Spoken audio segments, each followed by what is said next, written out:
Welcome back for another video. Today I will show you the ultimate wildcard team for game week 7 in my opinion.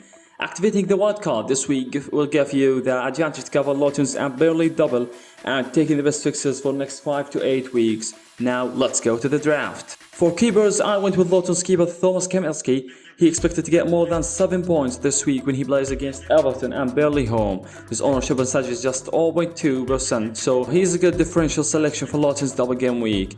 If you don't trust Luton Town for long term, you can take Ariola Stills by only 4.1 million.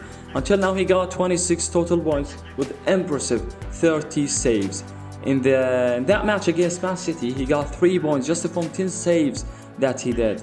His fixtures are not the best, but you can switch between your keepers to target best fixtures. Moving on to defender, and the first one is Botman. Newcastle's tough fixtures are over and they won 8-0 yesterday, so it's time to have some Magpies assets. The cheapest selection in their backline is 7 Botman. He scored a goal yesterday and this is just the beginning for their easy fixtures. Next to him, I bought another Newcastle defender, Fabian Shaw. Shaw played every match until now, so he's more guaranteed than Botman, and his ownership percentage is just 3.5%, so he's a good differential to start with in game week 7. Next, we have to cover Man City's backline, and the most guaranteed option is Ruben Diaz. Diaz is not a cheap selection, 5.5 mil, and his fixtures are not easy at all. But for Man City, Brighton match and Man United in this form are not really hard fixtures. Diaz played every match for Man City this season instead of the first one, so he took just 2 clean sheets, not 3, to achieve a total 90 points until now. Next we have another Luton's backline asset, Amari Bill. With only 4 mil, you will take a starting 11 player who of course did nothing in his 4 appearances, but really good fixtures coming up, so he is not a bad selection, even if he didn't perform as expected. Because you know, each one of us have the cheap defender that stays in the bench. The last one in backline is Destiny Udogie, 4.7 mil and 17.5 ownership percentage.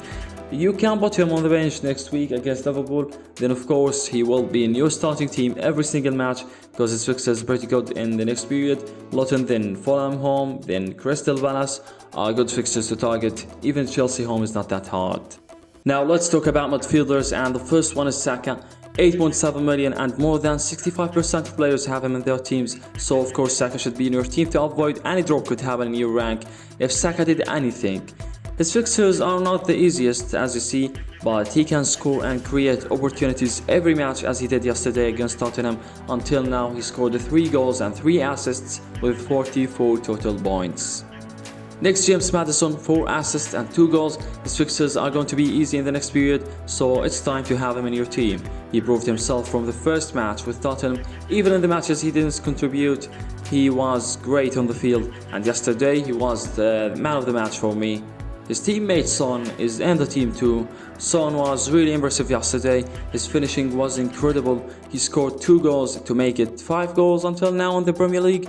Next period will be really good for Tottenham, and he started to play as a striker. So of course if he focused more on scoring goals, Son will be one of the best selections in FPL this season. Now I want you to take a look at Man United next fixtures. I know they're bad form currently, but you can just avoid these easy fixtures. Maybe it's a weekend for Manchester United, so the best option in Man United is Bruno, with penalties for him, and he played every match until now to score 2 goals and an assist with total 29 points. Rashford is not convincing and is more expensive by $500,000 than Bruno, so it's gonna be better to take Bruno for the white card.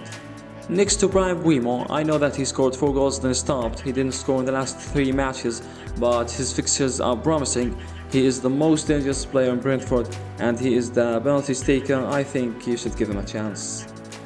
Moving on to forward, and of course Haaland is the first one. Without looking at fixtures or talking about statistics, you must have him in your team. He continues to that great level he started to show since he arriving in England. Until now he scored 8 goals and 1 assist with total 51 points. His ownership percentage is the highest in the history of FPL, so if you don't have him in your team, anything that Haaland made will affect you. To our differential forward line with double game week, Carlton, Morris, he is selected by only 2.2%, but this percentage will go up this week, but still low.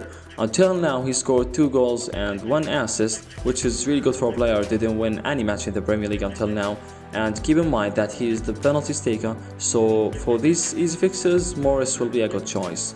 The last one we have is Julian Alvarez. He became a starting 11 player this season and he deserved it. Alvarez played every single match until now and he got 38 points, that made by scoring 2 goals and 5 assists. His price goes quickly from 6.5 to 7 mil. He didn't score in the last match, but still is a great option for the wildcard this week. This team value is exactly 100 million, which is easy for you to handle, and as you see, it's a very flexible team. If you have any suggestions for this draft, write it down in the comments. Finally, hope you guys enjoyed the video. If you liked the video, give it a thumbs up and subscribe if you're new around here. See you guys in the next video.